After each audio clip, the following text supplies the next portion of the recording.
Assalamu alaikum, the Mardan Lyceum School, grade 5. Welcome to your new class. It's your social study lesson. Dear students, you know in social study we study about our lives and the world around us. Here is your social study book, World Watch. In World Watch book, there are some topics belong to civic science. So some topics belong to civics, some topics belong to geography, and there are some topics that belong to history. Our first topic is Karachi. Unit 1 is Karachi, and it is about geography. First look at the map. It is the map of Pakistan. You can see the different provinces of Pakistan: Punjab, Balochistan, Sindh, KP, the Gilgit-Baltistan, and the Azad Jammu Kashmir area. Let's study about some facts about the Karachi city.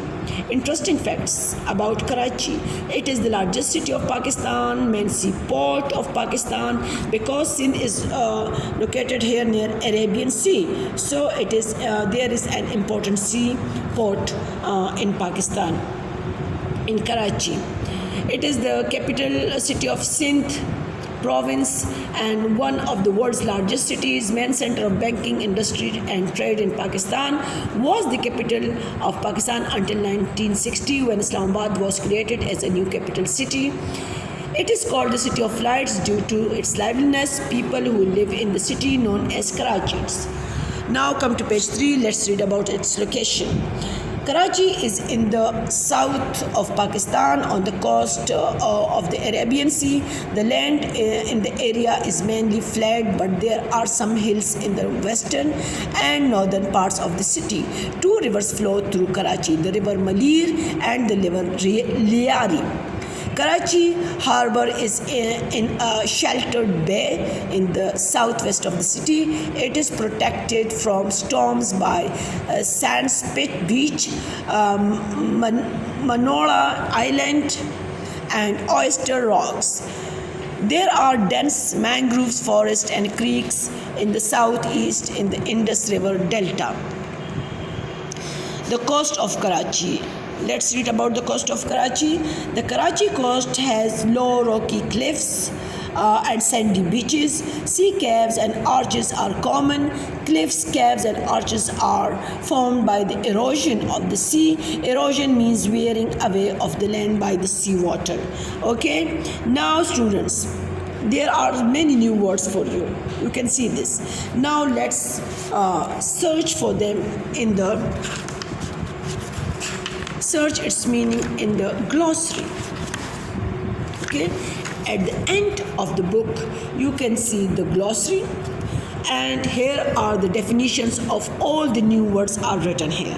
So I'm giving you a homework here that you will write these words: beach, bay, cliffs, cave, arc, stalk, stump, headline. All these definitions are written there in the glossary. Read them and learn them. Okay, now come to page number 4.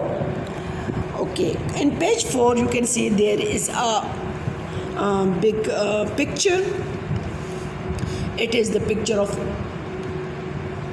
Arabian Sea and its waves, and due to the erosional work of the seawater, you can see this beautiful scenery.